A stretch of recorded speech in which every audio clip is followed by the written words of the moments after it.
Back in my jail cell in Lebanon, Missouri, I waited to be interrogated. It was now late into the night of July 7, 1966. After using the toilet, I found it would not flush. The voice in my head suggested, turn the hot water in the sink on and off twice. I did. Now try it. The toilet works. How Mickey Mouse, I shout out loud to the all-hearing, all-seeing jail cell. But I know that I have been tested and passed a second time. I hear my Father's voice in my head. It is telling me He is on His way here to pick me up. I sense that if I speak out loud, He will be able to hear me on His phone.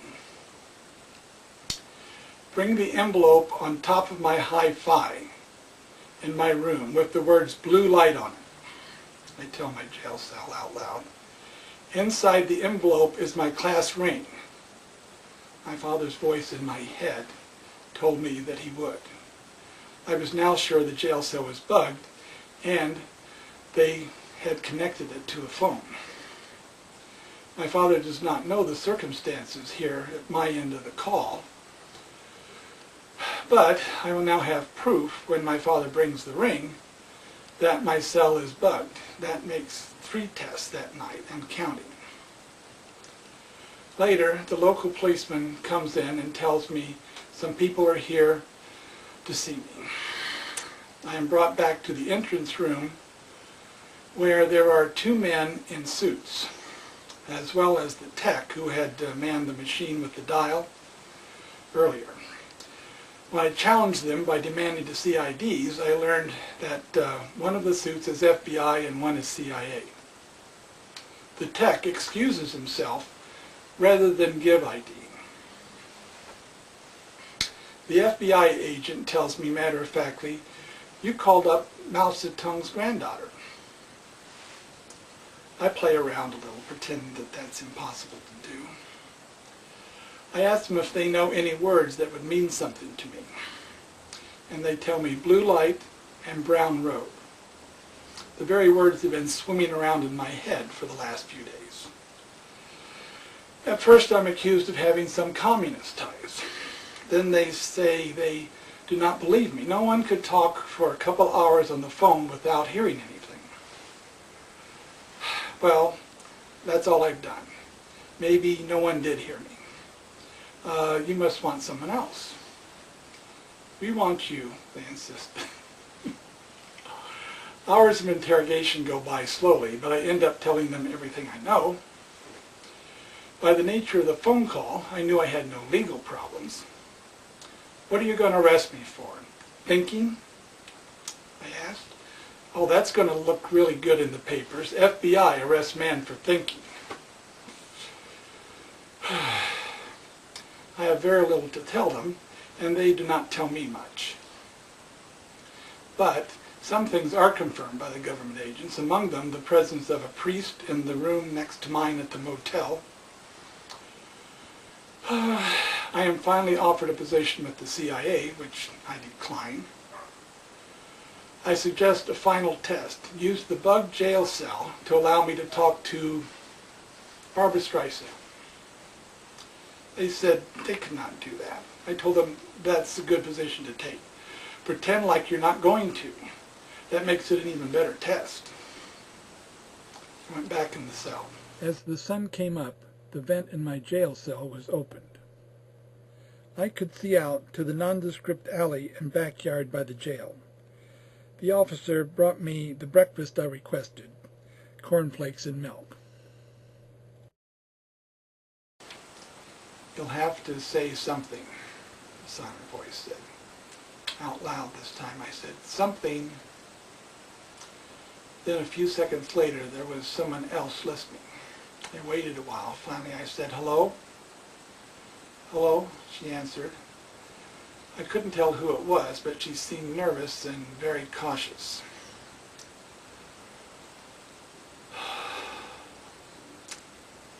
How much did they tell you about this? Nothing, she Quickly I tried to explain that this was a test and I was hoping that she would help me. They are testing my ability to read minds. Think something to me. She didn't think of anything. I love you too, I said. She laughed. No, really, think of a word. I paused and got the word she finally thought of. No, that's not a good word. You see, it's too obvious. People might say I suggested it to you when I said word. A lot of people might think of that word when they're told to think of a word. You see, you'll have to think of something else. Anti-disestablishmentarianism doesn't count. She nodded knowingly and started to try to think of another word. Then someone else in the room, a friend, not some government agent, started laughing at her. Then she finally got the joke and started to grin.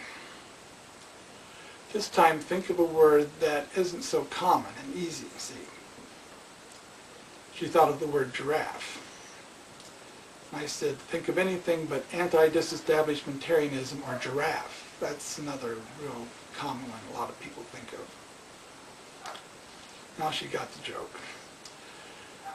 We talked some more about where I was and so on. After a while I said, now let me try something. I'll think of my home state and you see if you can hear me. Okay, now shut your eyes and you'll hear me saying the state I'm living in. She closed her eyes and I thought, Indiana, I'm from Indiana. She opened her eyes and looked around and back at the speaker. Didn't you hear him? She asked the others in the room. Apparently they didn't. I could hear him just as plain as day. Okay, what did I say? What was it? What's my state? I asked. Indiana. You said, Indiana, I'm from Indiana. Right. Now, I can't keep up with all those thoughts in your head. They're coming too fast. She nodded. Now she was very uncomfortable, but I tried to assure her that this was not going to last long. We talked a little more and she began to get comfortable again.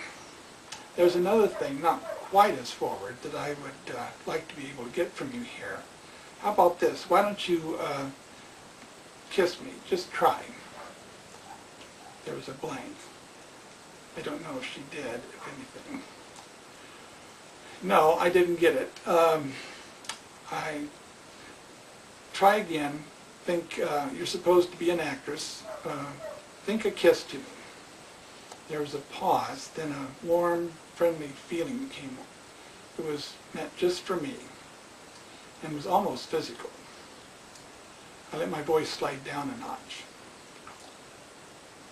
Much better. Much better. Now I asked, one more thing. Is it okay if I say we're friends? Sure.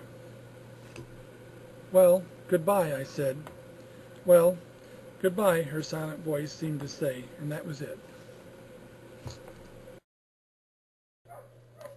Soon after that, I was released to my father. A family friend had driven him to Missouri while Dad slept. Now the friend was resting in a motel. My father told me he'd brought the envelope with the ring in it, just like I had asked over the phone. I tried to tell him I was never allowed to speak on the phone, but was instead in my jail cell. Father didn't believe me. As we walk back to the car, I look over my shoulder and see men in suits with cameras taking pictures of us from the second-story window of the county building.